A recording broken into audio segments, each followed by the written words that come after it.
Word বদলের যুগ্ম আহ্বায়ক এবং সবাইকে ঈদ উল আজহা উপলক্ষে সারা বাংলাদেশের বিএনপির পক্ষ থেকে যুব দলের পক্ষ থেকে সবাইকে ঈদ মোবারক।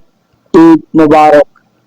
এবং আগামীকালকে যে আমাদের পশু কোরবানি, এই 13 নম্বর কুলচি থানার আওতাধীন যতগুলো পশু গরু হবে আল্লাহর রহমতে সবাই বেশি করে রক্তের মধ্যে পানি মারবেন এবং যেখানে যে জায়গাটাতে গরু জবা করবে ওই জায়গাটা বিশেষ করে সাথে সাথে ব্লিচিং পাউডার মেরে দিবেন এবং পানি মেরে দিবেন। আমাদের সিটি কর্পোরেশনের মেয়র ডাক্তার শাহাদাত হোসেন উনি প্রায় 9টা থেকে কার্যক্রম শুরু করবে আমাদের একটা নির্দেশনা দিয়েছেন এবং সেই নির্দেশনা প্রেক্ষিতে আপনাদের কাছে আসা 13 নম্বর ওয়ার্ডের যেখানে পশু জবা হোক বা যেখানে গরু জবা হোক সবার কাছে একটি অনুরোধ থাকবে, নির্দিষ্ট জায়গা সিটি কর্পোরেশন যে জায়গাগুলো দেওয়া থাকবে ওই জায়গাতে আপনারা ময়লাগুলো পালাবেন এবং বিশেষ করে ব্লিচিং পাউডারটা বাধ্যতামূলক মারতে হবে এবং পানি দিয়ে রক্তগুলো ধুয়ে ফেলতে হবে।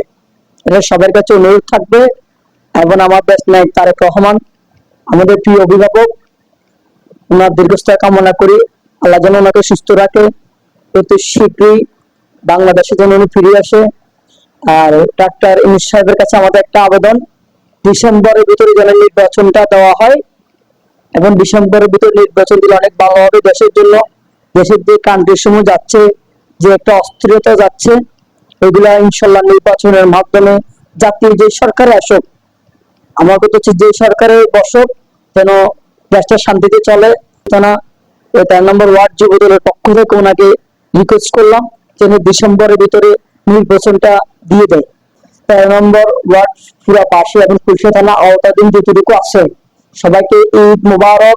ঈদ মোবারক এবং সবাই সুস্বাস্থ্যভাবে ঈদ পালন করবেন এবং যারা বাড়ি ঘরে যাচ্ছেন তারা যেন শান্তি সুস্থভাবে যাবেন, গাড়িতে কেউ কিছু খাবেন না, মোবাইল সাবধানে রাখবেন।